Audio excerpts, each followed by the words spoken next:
Howdy doody, folks. Welcome to Kook's Pranks and Iconoclast, the podcast. I'm your host, Mike Lucht, and this is part 2 of the horrors of the microcosm. And this is going to be a bad one.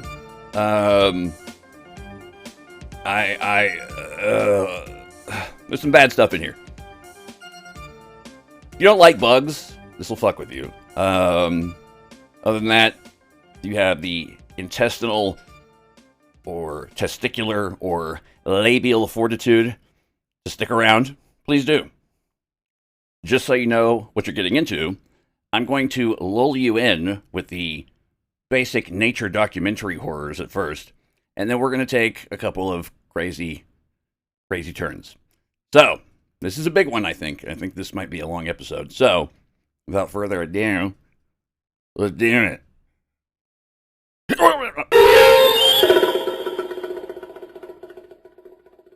They outnumber us by the billions, by the trillions. For every human being on this planet, there are approximately 200 million insects. We share our beds with them, our walls, our food, our bodies, some more than others. Most remain invisible, too small to register, too quiet to detect. But sometimes they announce themselves. Sometimes they grow too large to ignore. Sometimes they crawl inside the mind itself.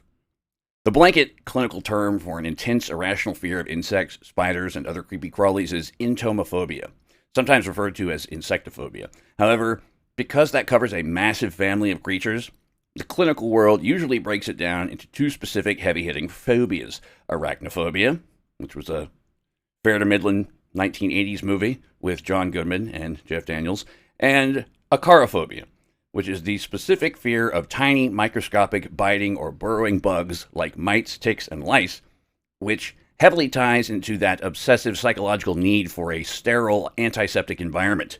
In a clinical setting, if it triggers severe anxiety or panic attacks, a psychiatrist will often classify it under the umbrella of a specific phobia of an animal type in the DSM-5, that modern grimoire the psychologists put together.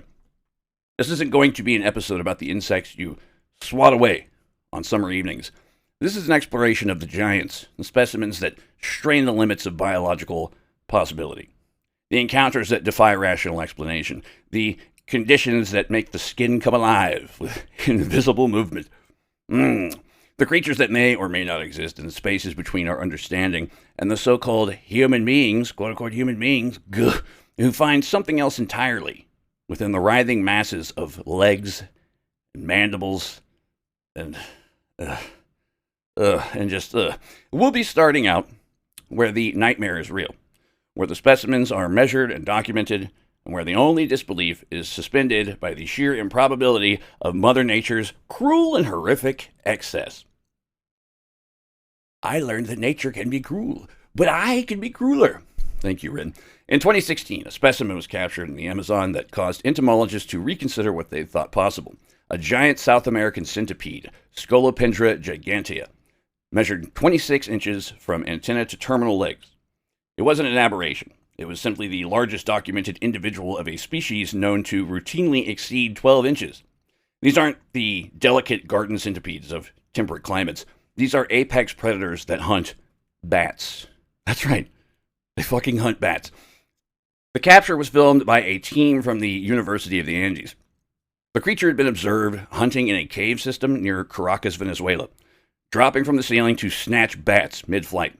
The footage shows something that resembles a subway train made of segments and legs, moving with liquid speed across rock surfaces.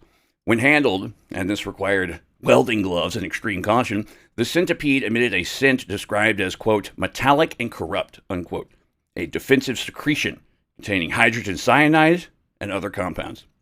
But Scolopendra gigantea is not the largest centipede on record. That distinction belongs to a specimen collected in 1937 in the Philippines, a Scolopendra subspinipes, that measured 32 inches.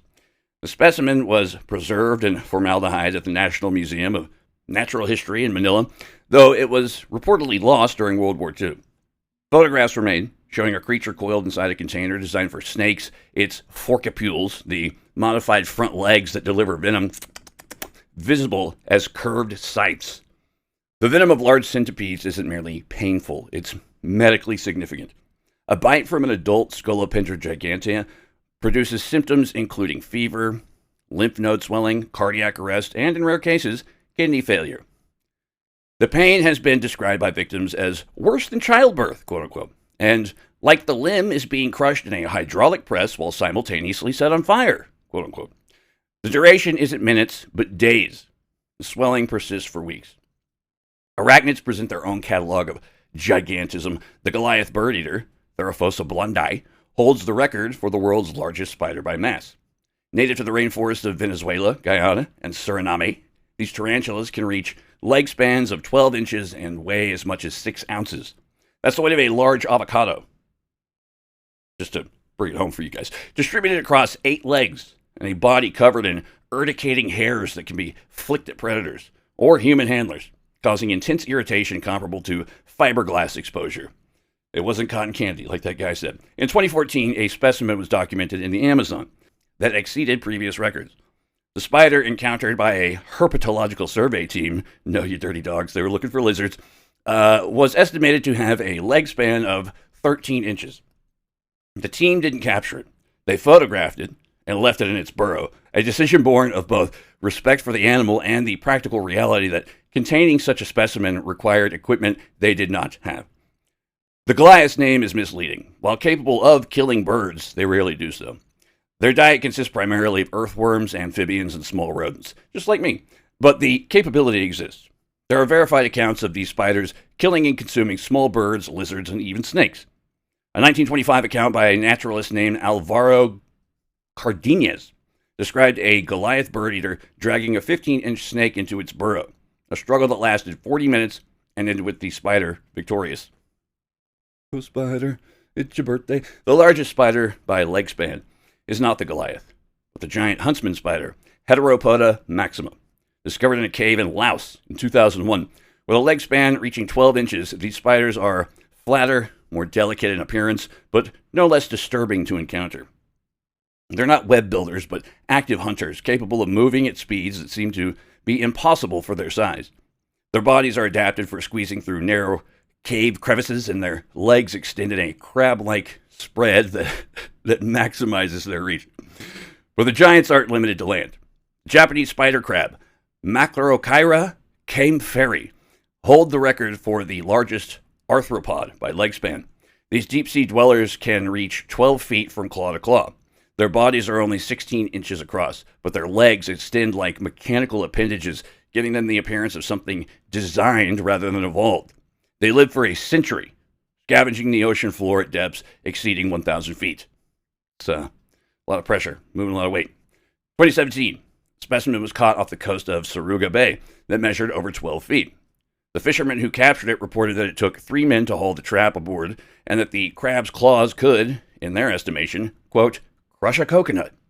The crab was sold to an aquarium in Osaka, where it became an immediate sensation, not for its size, which was impressive, but for its apparent tameness.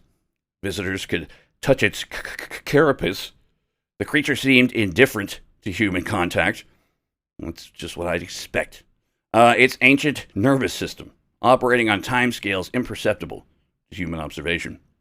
Millipedes offer a different kind of giant. The African giant millipede, Archosporostreptus gigas. Yeah, let me try that one more time. Archosporostreptus gigas. There we go. Reaches lengths of 15 inches and circumferences comparable to a human thumb. Unlike their centipede cousins, they're docile detritivores. There are thousands of legs moving in metachronal waves that create a sound like rain on leaves. I don't want to get close enough to hear it. They are kept as pets by enthusiasts who find their slow movement and vegetarian diet manageable. But in the wild, in the forests of Tanzania and Kenya, they gather in numbers that defy counting. During the rainy season, thousands emerge simultaneously, carpeting the forest floor in black, writhing biomass. The majesties of creation. The largest millipede ever recorded wasn't a modern species. The Arthropleura of the Carboniferous period reached lengths of 8 feet and widths of 18 inches. These weren't insects or arachnids, but myriapods, related to modern millipedes and centipedes. They lived 300 million years ago when atmospheric oxygen levels were higher, allowing for gigantism in arthropods. Fossilized trackways show their passage through ancient forest, grooves in stone that speak to a time when the crawling things were large enough to crush a human foot. But the giants are not merely historical. In 2019, a team of cavers in Vietnam reported encountering millipedes in the Hang Son Doong cave system that exceeded 16 inches. The creatures were pale, eyeless, and adapted to total darkness. The cavers photographed them but didn't collect specimens, citing the difficulty of preservation in the remote location. The photographs were analyzed by myriapod specialists who confirmed the size but couldn't definitively identify the species, suggesting the possibility of an undiscovered giant living in one of the world's largest cave systems. The documented records are one thing. Encounters are another. These are not measurements taken in laboratories, but experiences related by witnesses, sometimes with corroboration, sometimes standing alone in their strangeness. The linguistic history of our deepest fears reveals a striking truth. The monsters under the bed and the pests in the walls share a common origin. Long before science categorized insects, humanity used a single linguistic toolkit to describe anything that caused unseen dread, sudden starts, or skin-crawling discomfort. This intersection of entomology and folklore is anchored by the ancient foundational root word bug, B-U-G-G-E, a Middle English term that didn't originally signify a multi-legged pest, but rather an invisible specter, ghost, or bogeyman. In the medieval mind, terrifying phantoms known as bugbears haunted the peripheral vision of children and adults alike. The bug in bugbear has nothing to do with chitin or antennae, although I have heard stories that it might have had to do with buggering in some places. Anyways, it meant a frightening sprite, while bear added the weight of a ferocious physical beast. This phantom evolved over centuries into the modern bogeyman and regional British variants like the boggart. These entities share a specific psychological profile with the modern insect. They were masters of the dark, dwelled in hidden crevices, and caused an instinctual, shuddering panic upon discovery. By the late 1500s, this vocabulary of paranormal dread underwent a grounded transformation.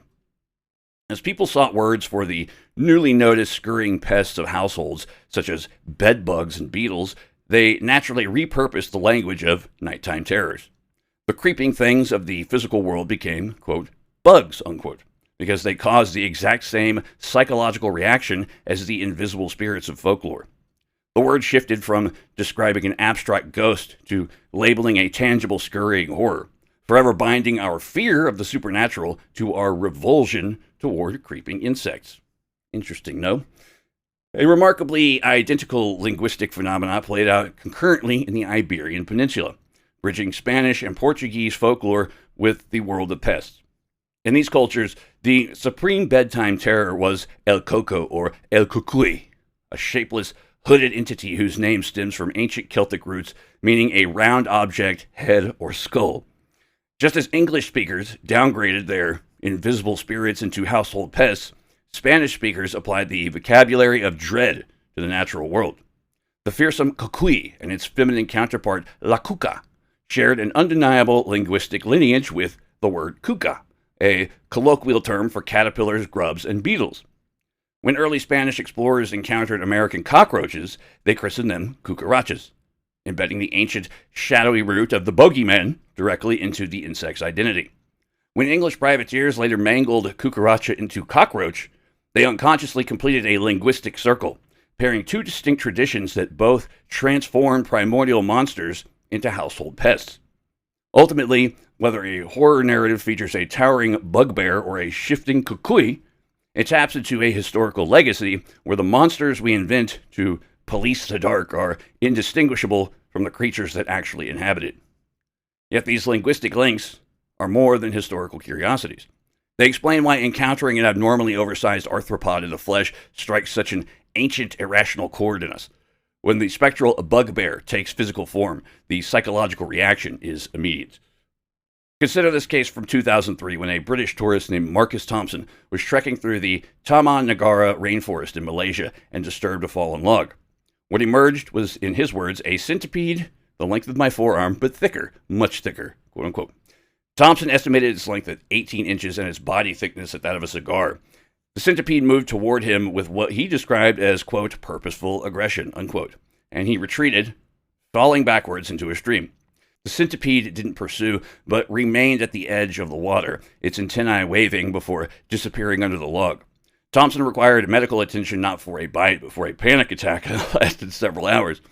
His guides confirmed that centipedes of that size were known in the area, but rarely seen, as they were primarily nocturnal and avoided human activity. So, thank goodness for that.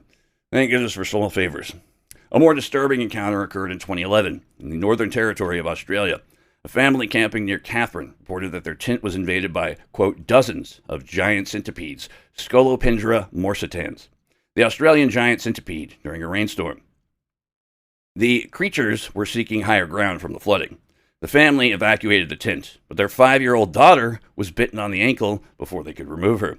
The bite caused immediate severe pain and swelling that required an air evacuation to Darwin Hospital. The child recovered, but the father reported that the centipedes seemed coordinated in their movements, emerging simultaneously and dispersing in a pattern that suggested communication.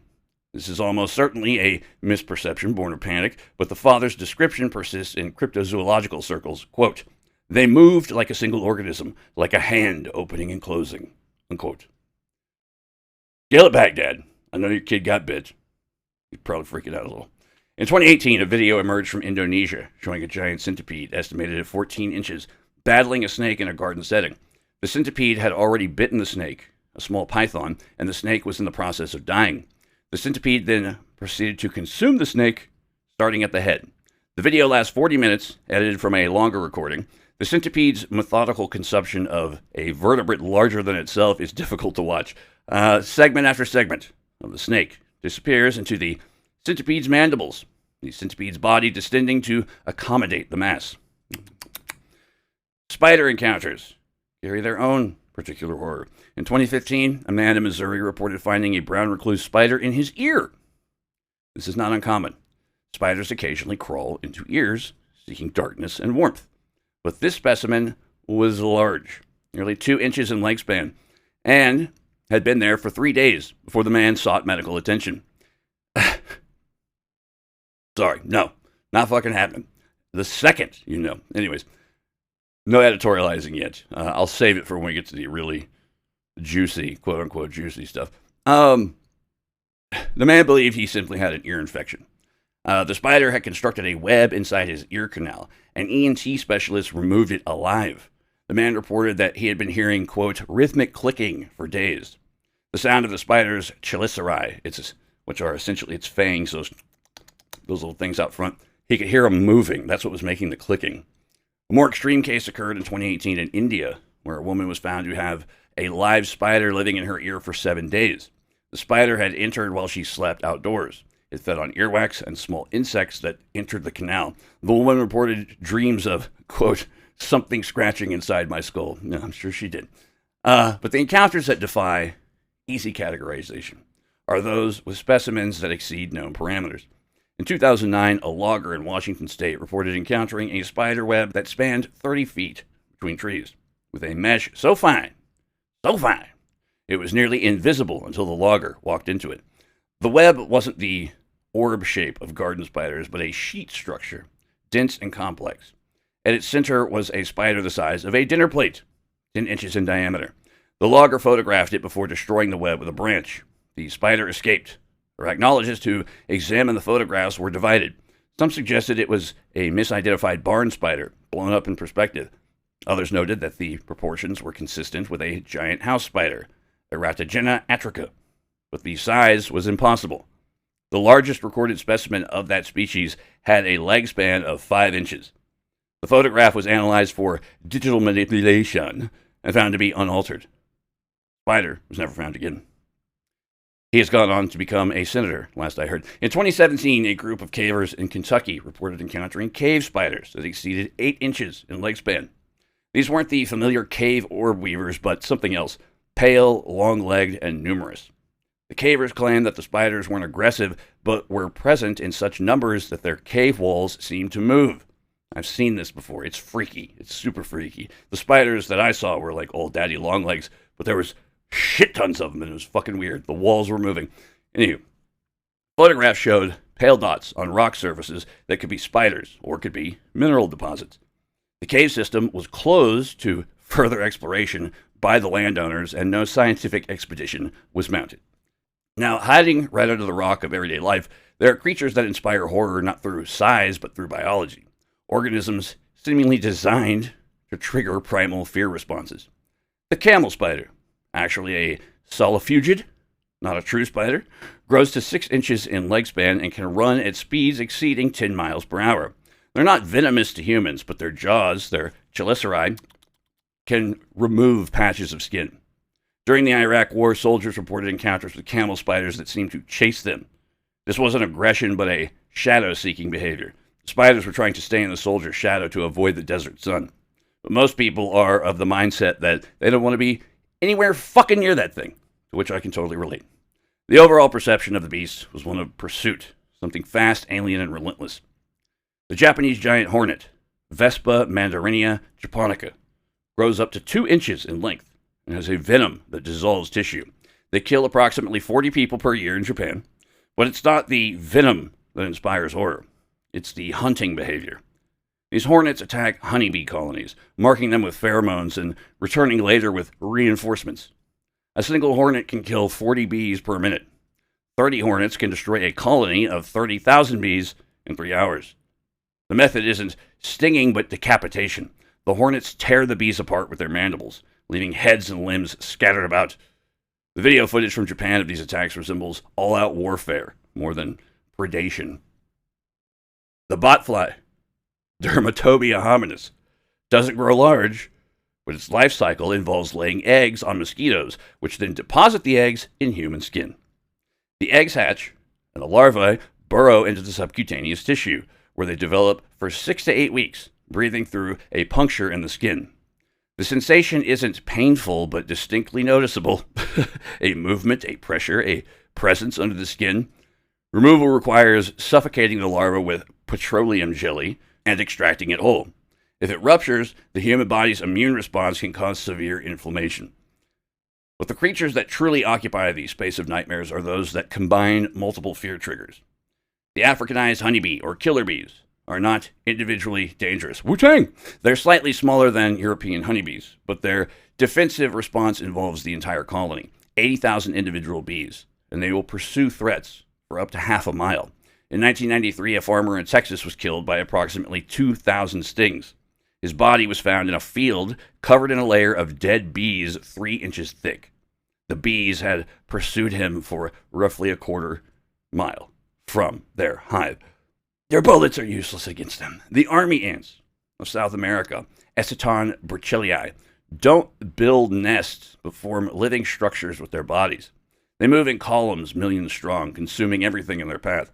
They can skeletonize a cow in hours, just like piranha. Villages in their path have been evacuated. The ants don't sting but bite, and they can enter any opening, ears, nose, mouth, or worse. A 1930s account by a naturalist describes a man who fell unconscious in the path of an army ant column and was found dead, covered in ants that had entered his respiratory tract. Ugh. Breathe in the ants. Breathe them in. The tongue-eating louse, Cymothoa exigua, is a crustacean that enters through the gills of a fish, severs the blood vessels to the tongue, causing it to atrophy, and then attaches itself to a stump and functions as a replacement tongue. Perhaps you've seen pictures of this. It's quite disturbing. The fish can then use the louse as a functional tongue, while the louse feeds on blood and mucus, so that both organisms can survive. This isn't an insect, but an isopod. It represents a type of biological relationship, parasitic replacement, that seems designed to trigger revulsion. And these are just a few of the majesties of God's creation. Then there's the cases where the insects aren't even real, where the crawling is entirely internal, where the mind produces sensations so convincing that medical professionals are deceived, that sufferers injure themselves attempting to remove the non-existent, and that the boundary between perception and reality dissolves. Last I checked, there are multiple videos of this DIY surgical procedure on YouTube, And yet somehow I got hit with a warning for saying Pizzagate was bullshit. Will wonders never cease? I'm not bitter about it. Years ago. Whatever. Fine. Stupid water under a fucking bridge. Anyways, delusional parasitosis, or Ekbom syndrome, is a psychiatric condition in which individuals hold a fixed, false belief that they're infested with parasites. The delusion is monosymptomatic. Aside from the belief in infestation, the individual may be entirely functional, rational, and coherent, but the belief is unshakable. The sensation that often precedes or accompanies the delusion is formication, the subjective experience of insects crawling on or under the skin.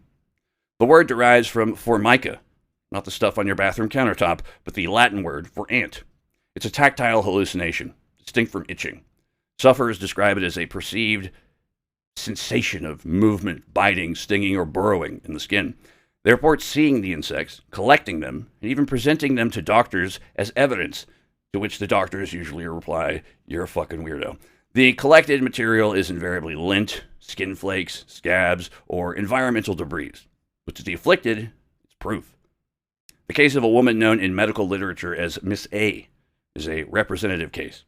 A 62-year-old retired teacher. She presented to her dermatologist with extensive skin lesions on her arms and legs. She reported that quote-unquote mites had infested her home, her car, her clothing, etc. She moved 3 times in 2 years, each time abandoning her possessions, and yet the bugs came back. She brought her doctor a jar containing quote-unquote specimens, which proved to be nothing more than just dust and hair. She'd been treated with pesticides repeatedly. She bathed in bleach, and she even used lye soap until her skin was raw. The formication, however, was constant. She reported that it was worse at night when the mites were quote-unquote active. Miss A's husband had left her, I can't imagine why, unable to convince her that the infestation wasn't real. Her children had distanced themselves. She was facing eviction because she'd even set fire to her apartment in an attempt to quote-unquote smoke out the mites. Yeah, man. She was treated with Pimozide and antipsychotic and reported improvement. And although she maintained that the mites had been real, she still believed that they'd simply moved on, quote-unquote moved on, because of the medication. Well, some of the justifications we'll make in our minds just to fucking not be wrong. Never wrong. More disturbing are the cases of folie à deux, or a shared psychotic disorder, where 2 or more individuals share the same delusion. In 2012, a mother and daughter in Florida were found dead in their home, both having committed suicide. They've been suffering from a shared delusion of parasitosis for 3 years. They covered their home in plastic sheeting, installed UV lights to, quote, kill the bugs, and had taken veterinary doses of ivermectin. You hear that, Joe Rogan? Somebody's taking it. Notes found at the scenes described, quote, bugs in the brain, unquote, and crawling behind the eyes, quote, unquote. Now, the film Bug, starring the revelatory Michael Shannon and Ashley Judd, who I'm rather indifferent towards, portray what, for all intents and purposes, is one of the absolute most disturbing cinematic renderings of such a shared delusion. Or is it? No, it is. It's really good. It's worth checking out. The phenomenon of Morgellons emerged in the early 2000s as an internet-organized community of individuals reporting fibers emerging from underneath their skin. They described the fibers as blue, red, black, and fluorescent. They reported joint pain, fatigue, and cognitive difficulties. The CDC conducted a study of 115 individuals reporting Morgellons symptoms and found no evidence of an infectious process. The fibers were found to be cotton, nylon, and other environmental materials adherent to skin lesions caused by scratching. But the sufferers rejected these findings, organizing around the belief that they actually had a novel condition that medicine refused to acknowledge. Seems like something Big Pharma would and could just readily exploit for profits, but so far, nothing yet on that front. Although, stay tuned. You'll see something, I'm sure. The formication of delusional parasitosis is distinct from the formication caused by medical conditions. Diabetes, peripheral neuropathy, multiple sclerosis, menopause, and withdrawal from alcohol or opioids. Tell me about it. Fucking can all cause genuine crawling sensations. The difference is that in these cases, The sufferer doesn't attribute the sensations to insects. They recognize it as a symptom. The leap to insect infestation is the psychiatric event. But there are cases that straddle the line. In 2015, a man in Ohio reported formication that he didn't attribute to insects. He described it as quote-unquote static, or quote-unquote electricity, or quote-unquote vibration. Vibes, man. Medical examination revealed he was in the early stages of Huntington's disease. The formication was a neurological symptom, not a psychiatric one. But he'd been treated for 6 months as if he were delusional because the sensation was so unusual that doctors assumed it was of a psychological origin. So, if he's dead, it's their fault. The most disturbing cases involve self-mutilation. This is what I'm talking about on the YouTube videos. There's videos of this and just homespun surgery, DIY. They're still up as far as I know. Sufferers of delusional parasitosis will use knives, needles, razor blades, and chemicals to quote-unquote extract the parasites.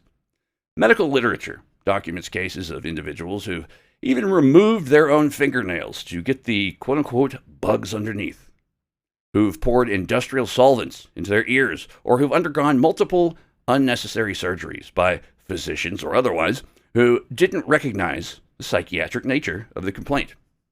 In 2001, a woman in Texas, was hospitalized after using a blowtorch on her arms to, quote, burn out, unquote, the parasites that she believed were burrowing into her muscles.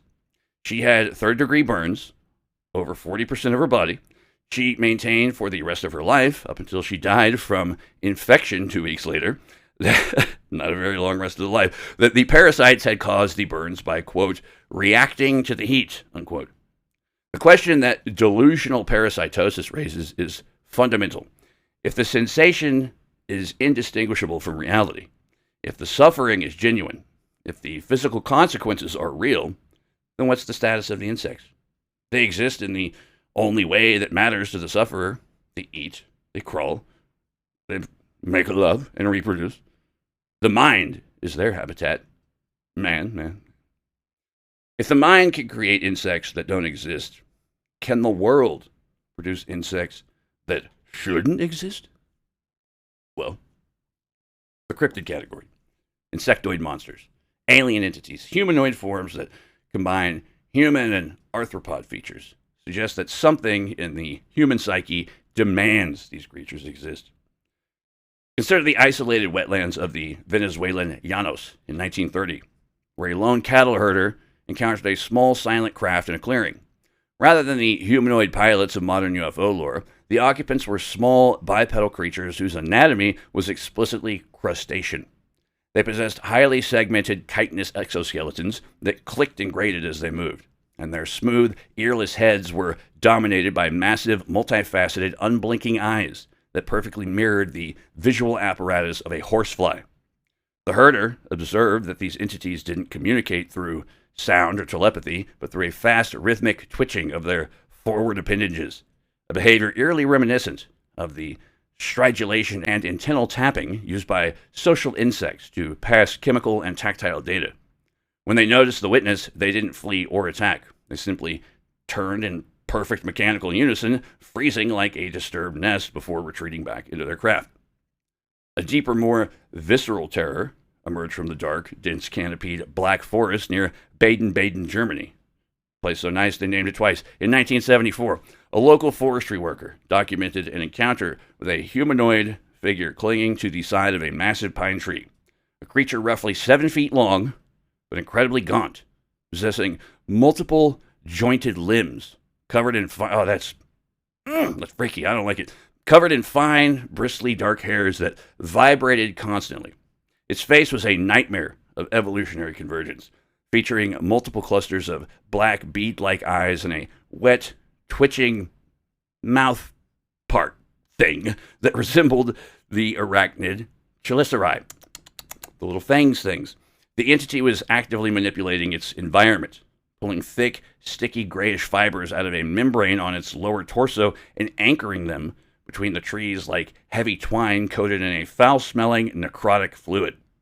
When the worker accidentally snapped a twig, the creature didn't scurry away like an animal. It dropped from the bark with a soft, heavy thud, flattened its body against the forest floor, and darted laterally into the undergrowth with the terrifying, chaotic velocity of a hunting spider. Further bridging the gap between ancient folklore and modern high strangeness is a 1968 encounter in the heavily forested mountains of Nara Prefecture, Japan. Two night hikers reported being stalked along a mountain ridge by a tall, impossibly thin humanoid silhouette that eventually stepped directly into the moonlight. Its flesh was a glossy, iridescent, oil-slick black carapace that shifted color from deep green to purple depending on the angle of the light, exactly like the shell of a scarab beetle. And its elongated head ended in a sharp, downward curving proboscis.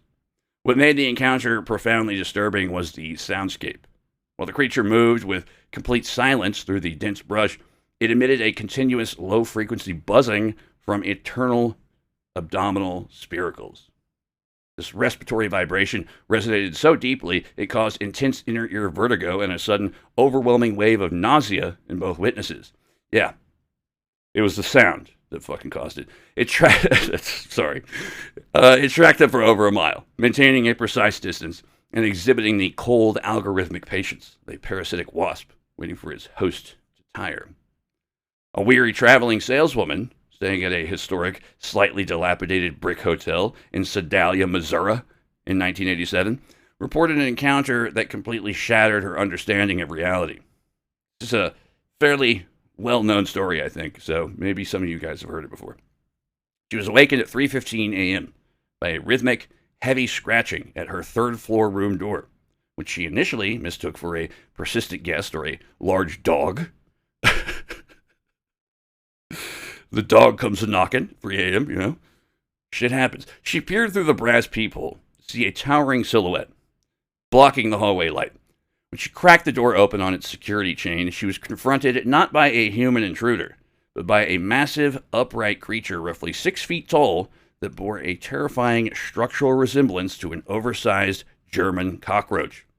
Its body was protected by heavy, oily-looking amber-brown pronatal plates that slickly caught what yellowish glare came out of the corridor bulbs, and two long, whip-like antennae swept back and forth across the doorframe with an erratic sensory urgency. The witness noted with absolute horror the entity's flat, downward-facing head possessed no human features, only twin compound eyes and a cluster of short, hairy palps.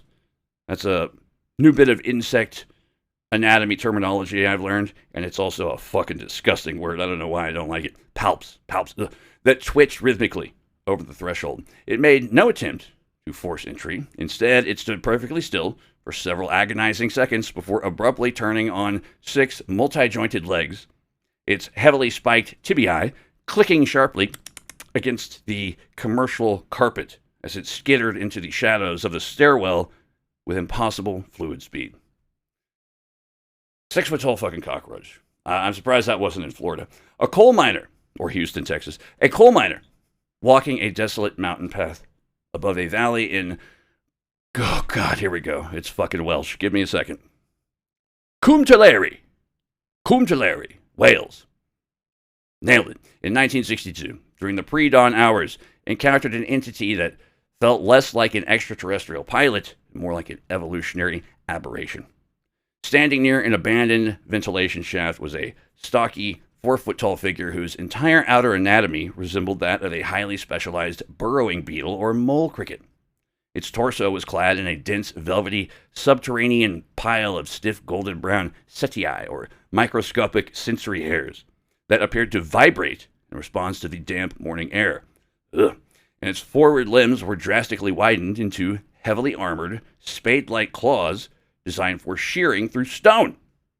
The miner described the head as a featureless, matte black dome devoid of visible eyes, relying entirely on a pair of short, segmented antennae that hyperextended toward him like sensory prods. What truly paralyzed the witness was the entity's respiration. As it shifted its weight, a series of lateral membranous valves along its thorax rapidly dilated and contracted, emitting a rhythmic, wet hiss click that sounded exactly like a bellows forcing air through a choked filter. The moment the miner's flashlight beam struck the creature, its thoracic plates flattened in a defensive posture, and it retreated backwards into the deep grass with a heavy, rustling momentum that suggested something immense. Humboldt County, California, 1999. Where were you? Deep within the old-growth Redwood County, a field biologist conducting a nocturnal amphibian survey along a remote creek bed documented an encounter with an entity that defied traditional cryptid classification. Stepping out from the ferns was a creature standing nearly 8 feet tall, possessing a body so radically compressed laterally that it appeared almost two-dimensional when viewed from the side, a morphology mimicking a giant, specialized flea. Its exoskeleton was a polished dark mahogany color composed of heavy overlapping abdominal sternites that telescoped effortlessly as it moved, granting it a disturbing telescopic flexibility. Its hind legs were spectacularly elongated and bent into massive muscular Z-shapes, packed with thick, membranous muscles anchored directly to an oversized thoracic plate. The biologist recalled that the creature's face was dominated by a pair of pale, glassy, compound eyes that reflected the ambient moonlight with a dead silver tapetum, positioned above a cluster of complex, multi-segmented maxillae that continuously groomed one another. And when the biologist raised his camera, the entity didn't scurry. It simply compressed its massive hind limbs into its chest and launched itself vertically into the canopy, disappearing into the high redwood boughs with a single, silent, and physically impossible leap.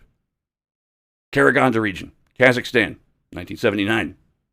An isolated tractor driver, checking a broken fuel line on a vast moonlit wheat field, was frozen by the appearance of a massive, low-slung entity moving systematically through the unharvested grain.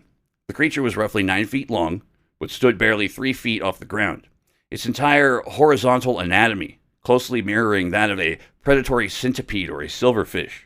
It was encased in a series of highly flexible, slate-gray tergites that rippled in seamless, fluid waves from head to tail, propelled by dozens of short, needle-sharp legs that moved in a dazzling, coordinated, metachronal rhythm. The driver watched in sheer fascination and terror as the entity's forward segment, a heavy, low-slung head capsule, swiveled independently on a flexible neck joint, head on a swivel, revealing a pair of massive, sickle-shaped mandibles that opened and closed with a metallic, scissoring sound.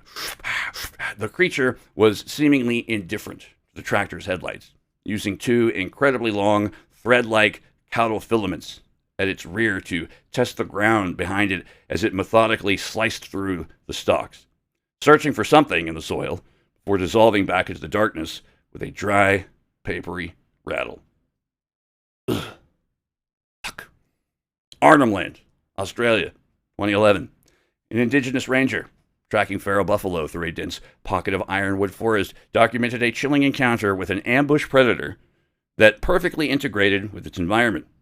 Standing motionless against a pale tree trunk was a 7-foot-tall entity whose body structure was a terrifying exaggeration of a giant stick insect or walking stick.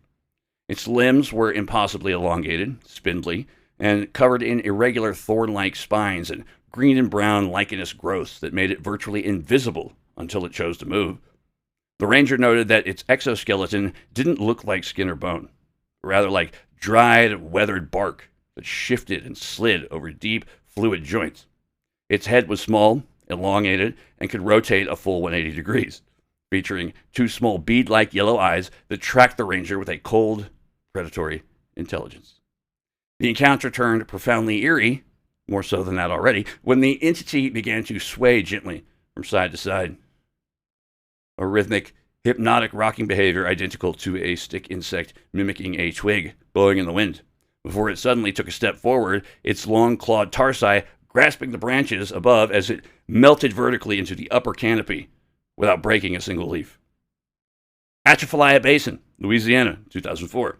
Two muddy crawfishermen running traps deep in the cypress swamps at dusk, pulled up alongside a rotting pier, only to disturb something resting in the shallows. Breaking the water's surface was a broad, flat, 5-foot-long torso that possessed the unmistakable olive-green chitin of a giant water bug. The entity's forward appendages were folded tightly against its chest into massive subcellate pincer arms, lined with jagged inward curving teeth designed for pinning slippery prey. Its head was flat and triangular, wedge-shaped to shear through fluid, with two huge, bulging, creamy white eyes. It stared blindly through the muddy water. The fishermen reported that the creature emitted a pungent, oily musk that smelled strongly of overripe fruit and ammonia, a defensive pheromone release common to social and predatory insects. When the boat's outdoor motor revved, the entity didn't dive. It raised its front legs in a striking posture, revealing a thick, pointed beak underneath its head capsule, before powerfully kicking its paddle-like rear legs and gliding beneath the dark bayou water with an ominous, wakeless efficiency. One more. Oruro, Bolivia, 1993. Start date. A night shift security guard overseeing a subterranean mining equipment warehouse endured an encounter that haunted the local facility for months. Hearing a strange, wet scratching sound echoing from the corrugated steel ceiling 40 feet above, the guard swept his spotlight across the rafters and illuminated a sprawling, six-legged entity clinging upside down to the metal beams. Clinging to the metal. The creature was roughly the size of a timber wolf, shaped like a massive, bloated tick or shield bug.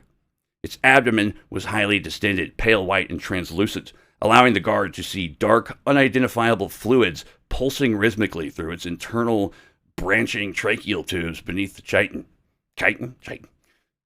Its 6 legs were short, powerful, and ended in dual hook-like claws that scraped and tore at the steel girders as it walked upside down with terrifying stability. The guard watched in absolute revulsion as the entity's small, recessed head bobbed up and down, dropping strings of thick, clear, highly viscous saliva that hissed faintly as it struck the concrete floor below.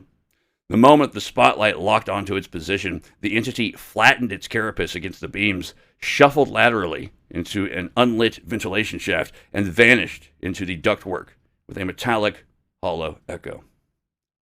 The description of these entities, their rigid carapaces, multiple jointed appendages, and mechanical movements, suggests something far more alienating than a standard extraterrestrial. Their behavioral patterns, the collective freezing of a nest, the spinning of environmental traps, and the biological tracking of prey, exhibit the cold, functional drives of the arthropod world, stripped entirely of human ego or intellect. The phenomenon of insectoid aliens emerged in force during the 1980s and 90s. Abduction researchers began reporting encounters with beings described as praying mantis-like, quote-unquote, tall, thin, with large eyes and jointed limbs. These beings were often described as, quote-unquote, scientists or, quote-unquote, doctors, performing procedures on abductees with detached clinical precision. The mantis form, predatory, alien, and intelligent, provided a perfect template for extraterrestrial otherness.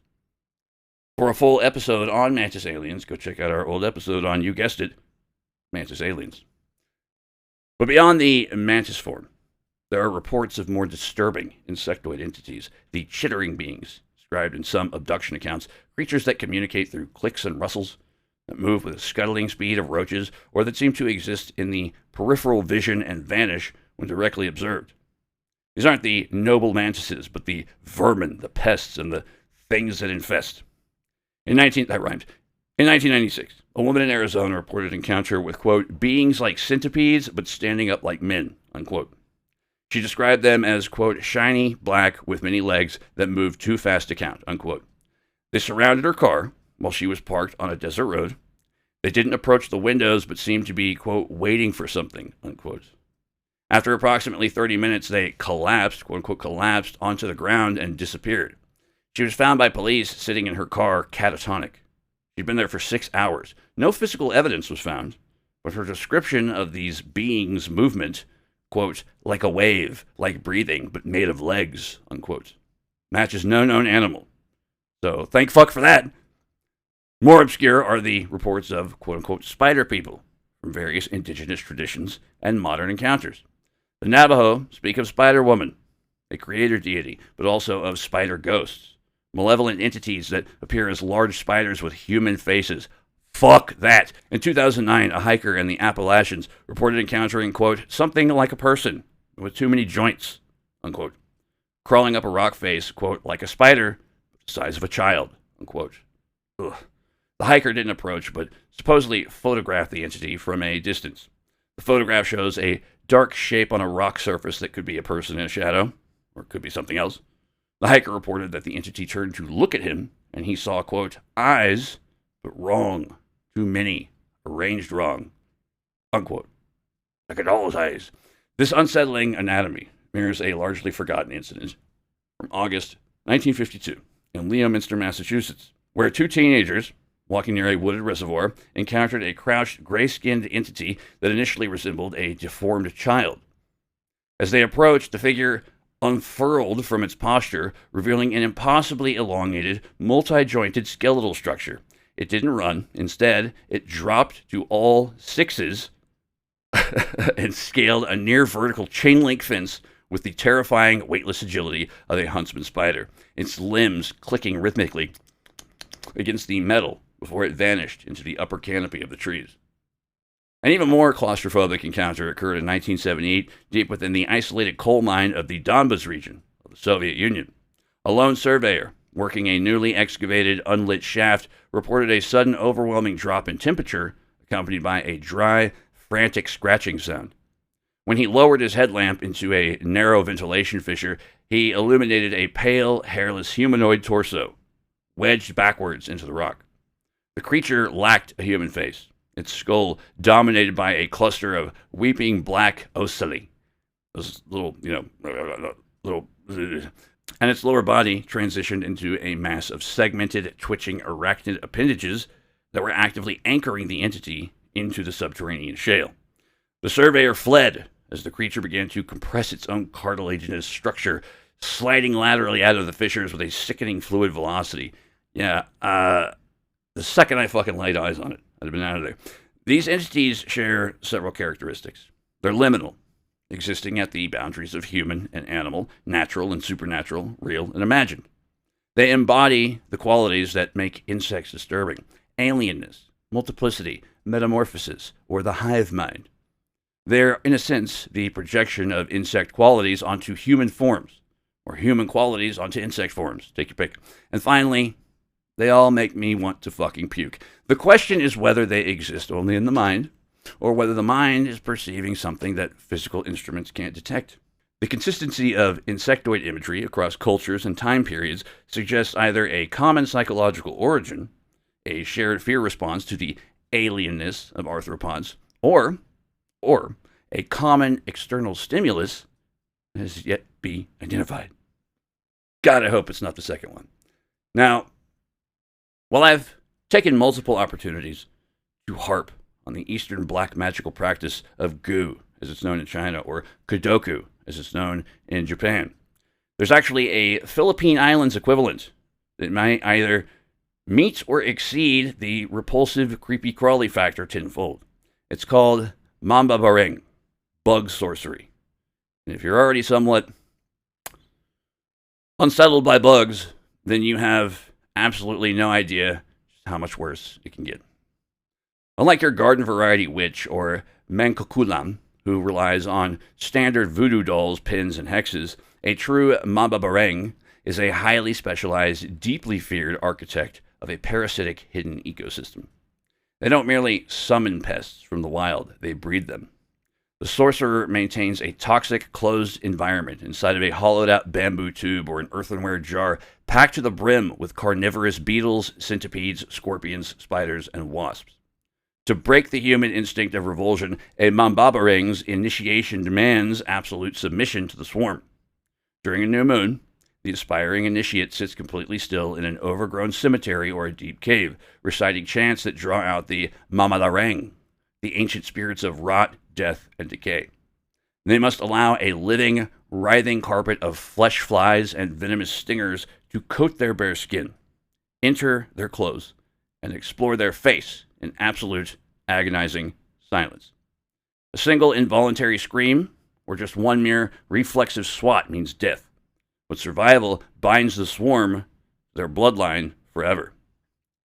Once the pact is sealed, These insects are systematically fed the sorcerer's own blood, imbuing them with a mutated supernatural malice. When a target is marked for destruction, a standard airtight, sterilized hyperbaric chamber offers zero protection, because Barang operates on the absolute boundaries of sympathetic magic. The sorcerer simply ties a strand of the victim's hair or a piece of their unwashed clothing to the hind leg of their lead scout insect, frequently a heavy, droning native bumblebee or carpenter bee known as a bubuyog. In the deep acoustic folklore of the Visayan Islands, the sudden loud buzzing of a lone bee inside your room isn't an inconvenience. It's a tracking system, mapping out your internal organs. If the sorcerer needs to bypass a target's spiritual defenses, they deploy a tracking ritual using a stark white thread tied to the bug's leg. The insect slips invisibly through window screens and door seals, and if it returns to the jar with the thread stained a deep visceral red, the Mambabarang knows that the parasite has successfully breached the skin of the victim. For highly protected targets, they utilize the Pamahem ritual, introducing their magically mutated jewel beetles into a container with a fabric doll made from the victim's clothes. As the insects chew deep, boring tunnels into the core of the doll, the victim simultaneously feels sudden, agonizing internal boring sensations tearing through their muscles, lungs, and organs. Fuck! The execution of the curse is where the psychological horror truly shifts into high fucking gear. The insects don't walk through your front door.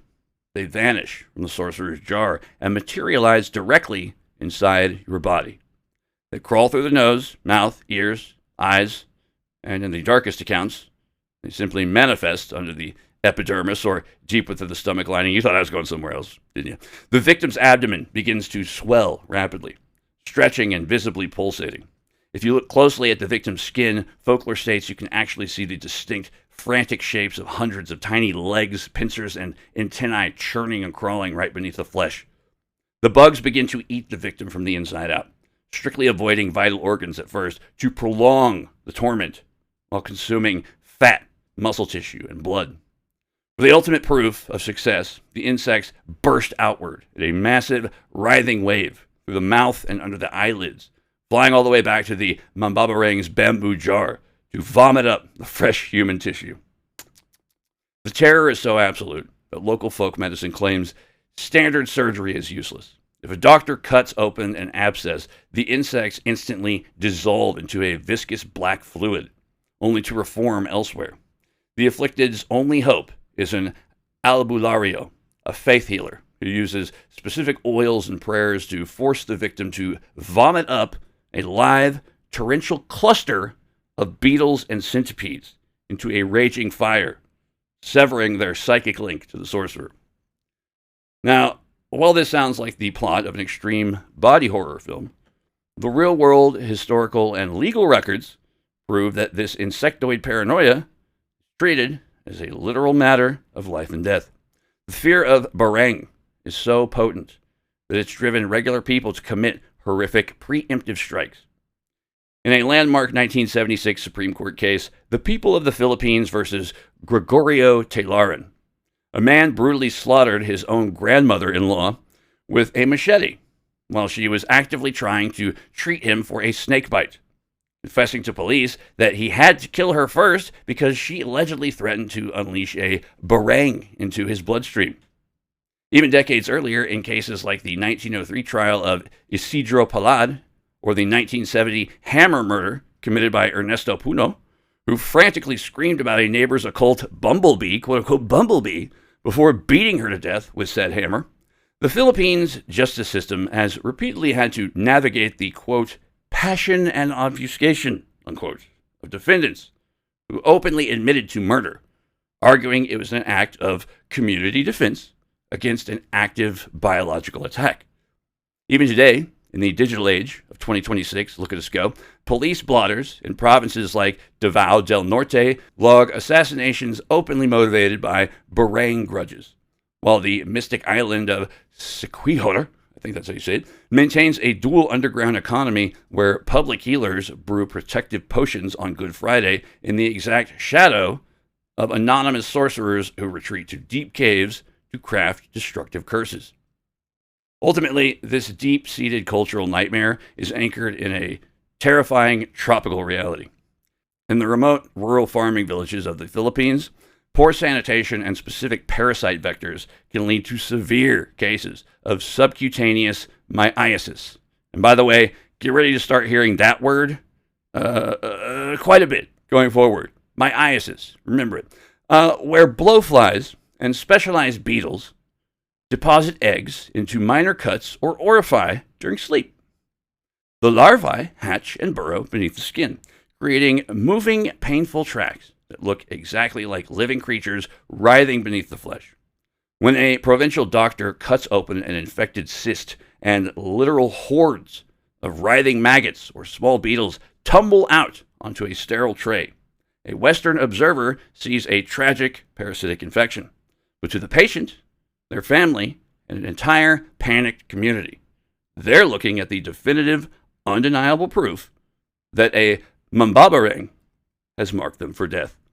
A physical manifestation of the skin-crawling boundary where nature's absolute grossest goddamn anomalies bleed directly into the world of the occult. Now, if that wasn't bad enough, this is, I'm all for expression of your, whatever your joie de vivre is, whatever tickles your pickle. I try not to yuck anybody's yum, but these people, well, it's complicated. Okay. There are those for whom the crawling sensation is not a horror, but a desire. For whom the insect isn't a threat to be avoided, but an object of attraction. This is called Formicophilia, a paraphilia in which sick fucks, I mean certain individuals, derive sexual pleasure from insects crawling on their bodies, typically in the genital region. The term was coined by Dr. John Money in 1982 because, of fucking course, it would be a guy named Dr. Johnny Money. Anyway, though the behavior has been documented earlier than this. Dr. Money described the case, I would not take this guy seriously, sorry. Dr. Money described the case of a man who would place sugar on his genitals and then allow himself to be swarmed by bees, achieving orgasm from their stinging. Another case involved a woman who used snails, placing them on her body and allowing their mucus trails to, quote-unquote, stimulate her skin. But Formicophilia isn't limited to insects. The paraphilia extends to any small creatures. Snails, frogs, worms, fish, etc. The key elements are the crawling sensations, the mucus or secretions, the helplessness of the creature, and the taboo nature of the contact. The arousal isn't necessarily from the creature itself, but from the transgression, the sensation, and or the power dynamic. If you're using a defenseless creature in this power dynamic, I don't know. Yeah, that's the part I don't. I mean, I get being a pervert.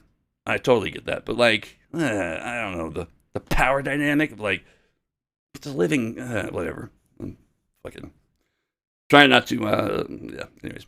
The psychology for mycophilia is poorly understood. I wonder why. It's been linked to early childhood experiences with insects, to the association of crawling sensations with sexual arousal, and to the desire for submission or domination. Some researchers suggest it represents an extreme form of tactile fetishism, the specific texture of insect legs, the wetness of mucus, or the prick of stingers. The stingers of pricks. The dangers are obvious. Insects can bite, sting, burrow, and infect. There are documented cases of formicophiles requiring medical treatment for infected wounds, for allergic reactions, or even for parasites contracted from their quote-unquote partners. But the behavior continues, driven by the intensity of the arousal and the difficulty of achieving similar sensations through other means. A widely circulated internet story claims that in 1999, a man in Germany, because fucking of course it'd be a man in Germany, was hospitalized with a severe urethral infection after intentionally inserting live maggots into his penis for sexual gratification. The account alleges that the man described the feeling of the insects, quote, moving, eating, living inside, unquote, as his peak sexual experience.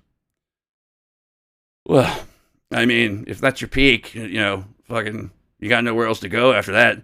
Problem with Ghostbusters 2, after you stop the apocalypse, what else is there? According to the rumor, despite requiring extensive surgery to remove the larvae and reconstruct his damaged tissue, he vowed to continue the practice in the future with, quote, better preparation, unquote. So obviously this was a learning experience for him. Thankfully, an investigation into medical literature and historical records reveals that this story is entirely fictional. Gotcha. A classic piece of internet shock copy pasta, designed to disturb readers. The narrative falls apart under three major medical and biological realities. One, there are no medical journal case reports, criminal records, or reputable news articles from Germany matching the story. Medical professionals are legally and scientifically obligated to document unique or bizarre trauma cases in peer-reviewed journals for educational purposes, which is something I'm glad to know. A case of intentional infestation and subsequent urogenital reconstruction would have most definitely left a paper trail, yet none exists. Thank goodness for small favors. More good news. From a biological standpoint, common fly larvae can't thrive deep inside the human urinary tract. The human urethra is an enclosed, highly acidic environment, entirely devoid of oxygen and frequently flushed with fluid. Maggots require oxygen to breathe. If pushed into the urethra, they would quickly suffocate and drown rather than actively tunnel and consume flesh from the inside out. While this story is fake, a real medical condition called urogenital myiasis does exist. What's that word again? Myiasis. But it looks nothing like the internet rumor. It's entirely accidental. It typically occurs in tropical climates or environments with severe sanitation issues. I'm talking severe sanitation issues. Blowflies or parasitic flies attracted to the scent of sweat, blood, or piss lay eggs on a person's clothing or skin while they sleep, and the hatched larvae migrate into the body. Patients do not experience pleasure from this. Real-world cases of urogenital myiasis are defined by excruciating physical agony, hematuria, or blood in the urine, intense burning, and profound psychological fucking horror. As well they fucking should. The story of the German man is an urban legend. It took a real, terrifying medical phenomena, such as myiasis, and twisted it into an explicit fictional narrative for internet shock value. Also, again, why is it always a German man that's featured in the outrageously off-putting sexual urban legends? Are Germans like the Florida man of Europe? Can somebody help me out with this? Is that what that's all about? Anyway, moving on. While we're taking a disturbing stroll through questionable internet fetishes of the utterly forever soul-sulling variety, I'd be remiss in my self-traumatizing podcast hosting duties if I neglected to mention the infamous Reddit thread started by an alleged quote-unquote parasite fetishist going by the handle of r/Girod95. This is a notorious piece of internet lore, often discussed on dark Reddit post podcasts and horror countdowns under titles like quote-unquote Parasite Man, or in a mind-boggling level of imaginative alternative titles, Parasite Guy, quote-unquote. To keep it entirely within a non-vomit-inducing PG-13 analytical scope, the post is written as a disturbing confession from an individual describing an extreme, non-consensual obsession with parasites. Rather than just a personal medical fixation, the author claims to harbor a psychological infatuation with the life cycle of a specific organism, like pinworms. The primary reason the post became famous and widely condemned across the internet is that the author claims to have cross-contaminated public environments, specifically alleging that they intentionally introduced these parasites into public spaces like all-you-can-eat buffets in order to get off from infecting vast swaths of unsuspecting strangers. They frame this malicious behavior as a way to fulfill their bizarre desire to spread a, quote, collective consciousness, unquote, or shared physical state within the public. When this post originally circulated, it caused massive alarm, but public health experts and online investigators generally categorize it as an intentional hoax or an edgelord creepypasta bullshit written strictly for shock value. Parasites like pinworms are primarily transmitted through specific direct fecal-oral ATM pathways and they don't survive well or remain viable long enough on hot or exposed buffet food to cause mass controlled outbreaks in the way that the Post describes. So thank fuck for that, I guess, also. While a massive sudden cluster of symptoms would typically trigger public health attention, minor parasitic infections are rarely tracked as reportable public outbreaks because people generally treat them as over-the-counter without tracing their food history. Ultimately, the Post is treated by internet culture vultures as a classic example of dark, fictionalized, taboo-chasing behavior meant to exploit common phobias regarding contamination and invisible invaders. Basically, an internet-era update of the old urban legends revolving around so-called bug chasers. Ew. Ew. Cooties. It's cooties. Now, while these last few examples were, once again, quite thankfully, nothing more than internet urban legend, there are, indeed, reported incidents of when practicing Formicophilia goes terribly wrong. So, let's explore a few, shall we? Case 1, 1986 foundational case, severe psychological collapse. That was in parentheses behind the foundational case. I don't know. I just had to make sure that everyone knew that. The very first formal case report that defined the term involved a 28-year-old Sri Lankan male. His behavior began innocently in childhood by letting common garden ants crawl on his legs, but by adulthood, it escalated dramatically. He was placing cockroaches, snails, and even live frogs directly onto his genitals and nipples during masturbation. While he didn't suffer a physical emergency, the practice completely derailed his life. He developed severe, crippling depression, total social withdrawal, and inability to achieve arousal with human partners. Overwhelmed by deep shame and describing his own life to doctors as, quote, a disgusting habit, unquote, he self-referred to a psychiatric clinic for intensive behavior therapy to reclaim his psychosocial functioning. Looks like the bugs lost that one. Then there's the 2012 Spizzirri case. This is also says in parentheses, escalation to dangerous neurotoxins. A case presented at the World Meeting on Sexual Medicine documented a young male whose entomophilia escalated from harmless insects to intentionally placing live fire ants onto his penis and scrotum. However, fire ants do not merely crawl. They latch on with their mandibles and inject a highly toxic alkaloid venom called solenopsin via a venomous sting. This created a physically hazardous scenario, obviously. The localized neurotoxins and chemical burns caused severe dermatitis, swelling, and pustules. Don't you love that word? Pustules. Utilizing venomous insects on delicate mucosal tissue carries an incredibly high risk of localized tissue necrosis or cell death and secondary bacterial infection. Look, I'm not trying to yuck anyone's yum here, but just fucking yuck. Shit happens when you literally put ants in your pants, buddy. Case 3, clinical documentation of secondary infections.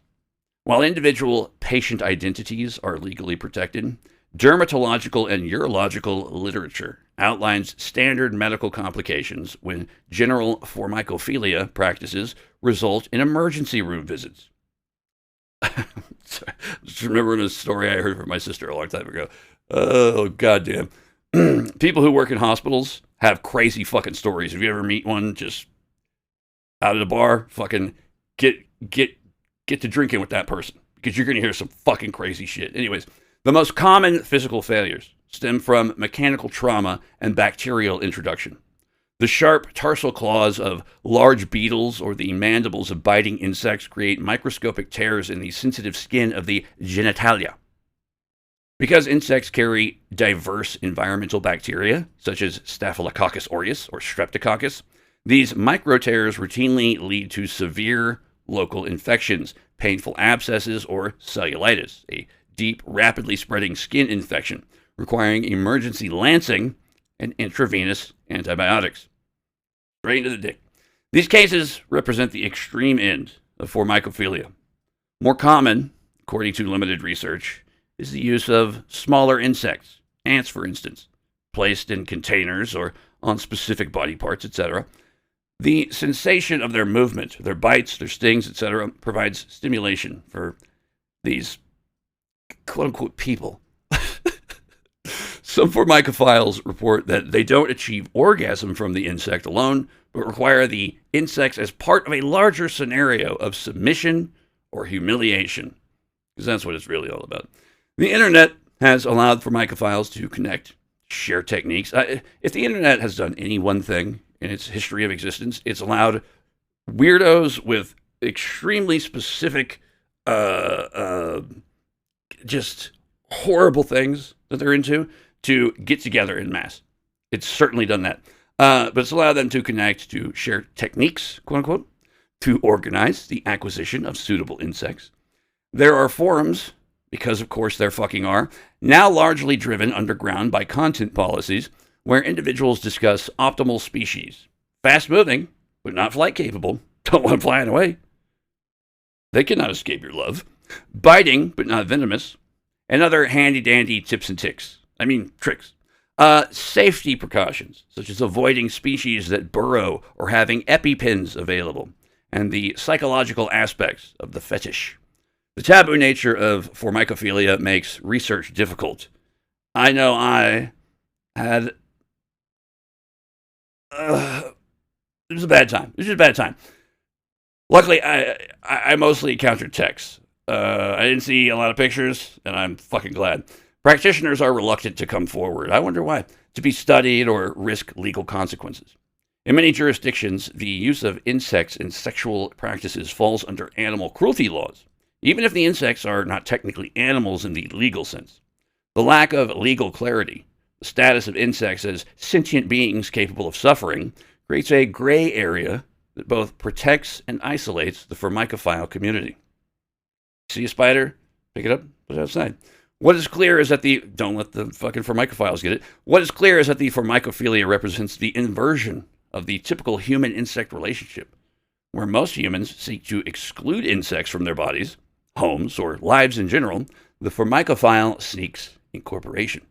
The insect isn't pest, but partner, not a threat, but a toy. The boundary of the body is deliberately violated as the skin is opened to the alien touch. And then there's Japan.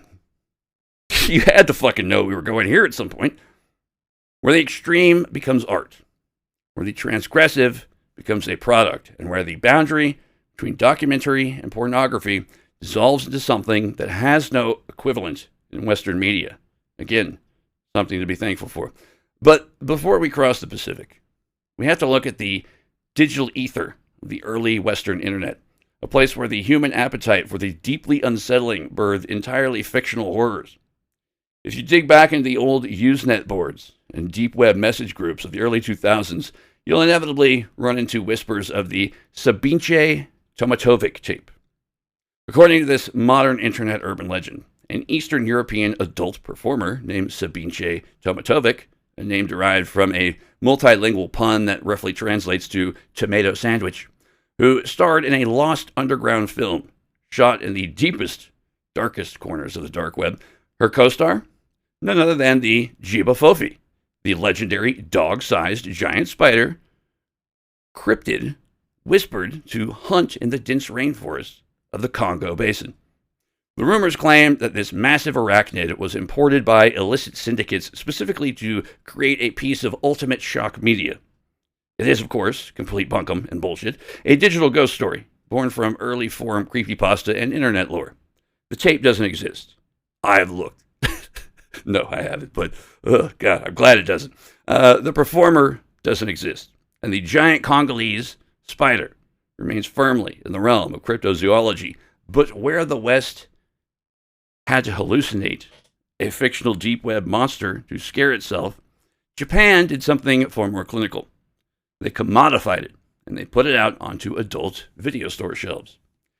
In the late 1990s, a photographer and director named Daikichi Amano founded a production company that would become synonymous with the most extreme forms of insect-human interaction ever committed to video.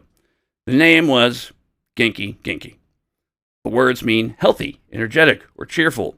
But dear listeners, I assure you, the content was anything but. Amano's work existed in the space between adult video, performance art, and body horror. His signature was the use of massive quantities of live invertebrates, centipedes, millipedes, beetles, maggots, leeches, earthworms, giant isopods, and the like, interacting with nude models. The models were typically young Japanese women, often with the idol aesthetic of mainstream Japanese pop culture. The contrast was deliberate. The cheerful, energetic presentation of the model against the visceral reality of the creepy crawlies. The Genki aesthetic is difficult to describe without reference to the specific imagery. I'm not going to do that to you. Models submerged in tanks of water with eels. Models covered in hundreds of giant centipedes. The creatures crawling over breast, entering orify, and the often biting in response to the warmth and movements. I was kidding when I said I wasn't going to do that to you. I had to live through it. Now you do. Models with snails placed in their genitals. The mucus trails glistening. Models smiling, waving, giving peace signs while covered in a living carpet of legs and mandibles. Or one thing so unspeakably horrific that I stumbled across in my research that I absolutely refuse to conjure back up into my mind's eye. However, in the Japanese tradition of spreading a curse to others so that it will no longer just consume you alone, I will say, think 2 girls, 1 cup with a writhing, wriggling mass of small black eels thrown in the mix. You're welcome. In 7 days, we'll all die. The cheerful aspect, that's something to look forward to now. The cheerful aspect is what distinguishes Genki from Western shock content. In Western bug fetish material, the focus is typically on disgust, fear, and humiliation. The subject is degraded by the creatures, shown suffering and breaking down. But in Amano's work, the models maintain a persona of enjoyment, participation, and or energetic consent. They laugh, they pose, they interact with the camera as if they were filming a mainstream music video. Speaking of music videos, forget earworms. These creepy crawlies are headed south for warmer climates. You know what I'm saying, Doug? Yeah, hi. This is not to say that the content is not disturbing. It's profoundly disturbing. Profoundly disturbing. Perhaps even more so when the quote-unquote main attraction is constantly being juxtaposed to the not only sexuality, but even more disturbingly, the cheerful engagement of what are either the most brave or depraved adult actresses to have ever done the dang old thing. The sheer quantity of creatures, the mass bug technique, creates an image that bypasses rational analysis and strikes directly at our primal fear responses. The human brain isn't equipped to process the image of a smiling woman covered in 50 giant centipedes. The contradiction between the human expression and the inhuman covering creates a cognitive dissonance that some viewers find fascinating and others find nauseating, or a combination thereof, such as fascinating. Amano's work emerged from the Japanese guinea pig tradition of extreme cinema. The guinea pig film series of the 1980s, for those unaware, had established a market for simulated gore and torture.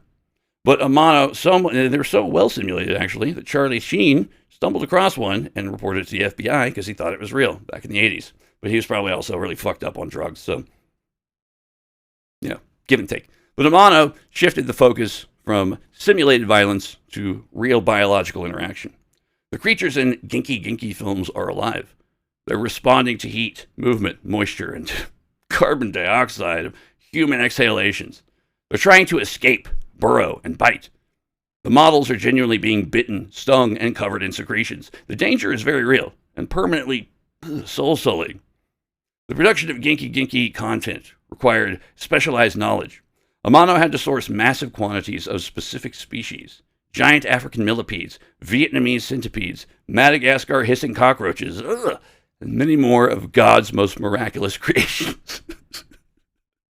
He had to maintain them in conditions that kept them healthy until filming. He had to manage the welfare of the models, ensuring that bites were treated, allergic reactions were managed, and psychological trauma was minimized. I don't know how the fuck they did that. That last one sounds like a tall order. How this last feat in particular was exactly accomplished, I do not know. But if it was at all successful, the man deserves some kind of goddamn honorary doctorate in psychology. There are reports that models were paid substantial sums, which is the only semi-legitimate reason I could think of for someone to subject themselves to this. Babies got to eat. That they had signed detailed consent forms and that they were provided with medical care during and after filming. But the ethical questions remain. Can consent be truly informed when the experience is unprecedented? Can a model truly understand what it means to be covered in 500 live beetles until it's happening? The power dynamics of the Japanese adult entertainment industry, where young women are often economically vulnerable and the pressure to perform is intense, raises questions about the voluntary nature of participation. Genki content circulated in the underground Japanese adult video market throughout the 2000s. It crossed over into the Western internet culture through shock sites, file-sharing networks, and/or discussion forums dedicated to quote-unquote extreme content. Screenshots became memes, references, legends, and nightmares. The centipede girl image, showing a model with centipedes covering her face with only her eyes visible, became a test of internet fortitude, a rite of passage for users of certain forums. In art circles, Amano's work has been analyzed as a form of surrealist performance.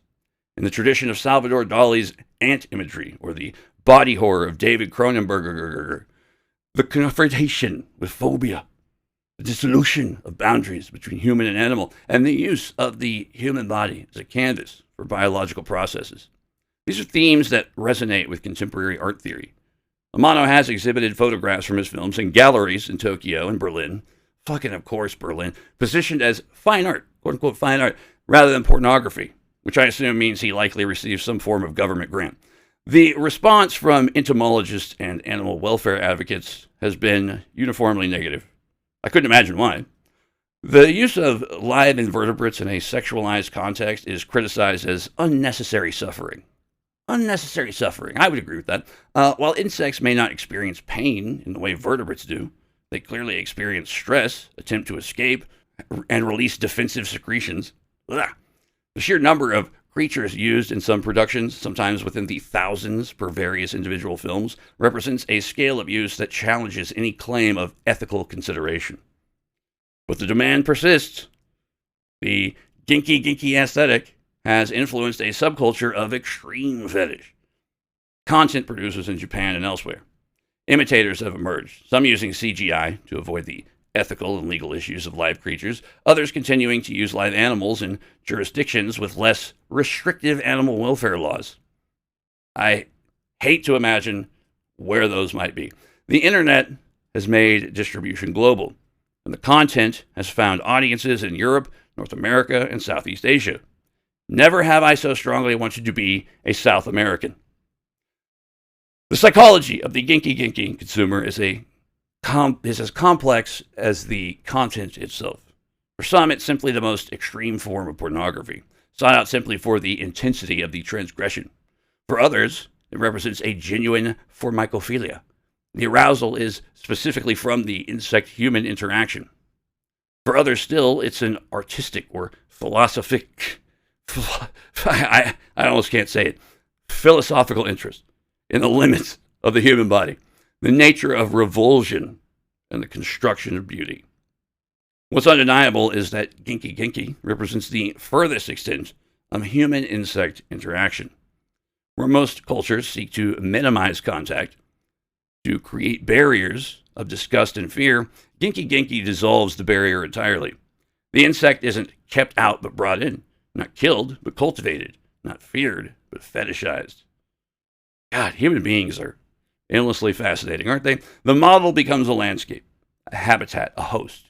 The boundary between human and insect becomes permeable, temporary, and negotiable.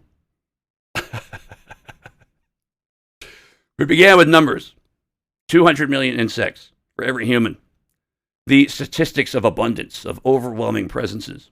And we end with individuals, with the woman who feels mites beneath her skin that no doctor can find, with the man who seeks sexual union with creatures that cannot consent and do not understand, with the models who smile while covered in living horrors, with the cavers who glimpse something in the dark that shouldn't exist. The insect is the other, the alien that shares our planet, that evolved along paths parallel to our own, that succeeded in ways we can't match. They were here before us, and they'll be here after. In the spaces between our understanding, they grow large. They crawl into our minds, and they become our desires. Some of the more, if I'm being diplomatic, adventurous people, I'll say, The crawling sensation you feel now while hearing this, perhaps on your neck, your arms, or the back of your neck, isn't real. It's a sympathetic response, a mirror neuron firing, a shadow of empathy for the subjects of this documentary. Or perhaps it is real. Perhaps something has been watching you, waiting for your attention to waver, for your vigilance to drop, to get the drop on you. The podcast you're listening to emits alluring vibrational frequencies. Carbon dioxide surrounds you. The dark spaces behind your furniture offer shelter. The gaps in your walls provide passage. They're already here. They've always been here. The only question is whether you look at what lurks under the rocks, whether you acknowledge the crawling, or whether you admit the boundary is never as solid as you think it is. That's going to do it for Horrors of the Microcosm. God, I'm so glad I didn't do this one while I was still a lot sicker, because I definitely would have. I had some bad reactions on some certain points. Yeah, this is a rough one to put together, but I hope you guys enjoyed it. I had fun reading it to you. I hope you guys liked it, and yeah, that's going to do it for this episode of Kooks, Cranks, and Iconoclasts, the podcast. I'm your host, Mike Luck. Please be here next time. I believe we're going to get a little bit into some Saturnian currents, looking at some very real dark shit in the world. It's a good time for dark shit in my life. I don't know. It's just all fucking coalescing at once. Anyways, Dan, you guys are the best. Seriously. I fucking love you guys. You keep me young. Keep me honest. Nothing else is fucking doing that. Love you guys. Love yourselves. Love each other. Take care of each other. We are all we fucking got. And I'll see you next time where we traverse the depths of deep weirdness and the peaks of high strangeness into the outer limits of the Twilight Zone. Peace.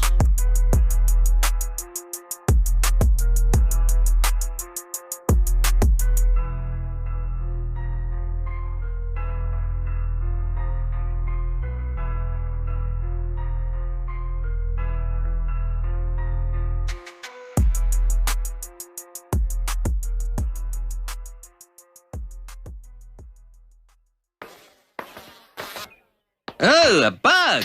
Ah!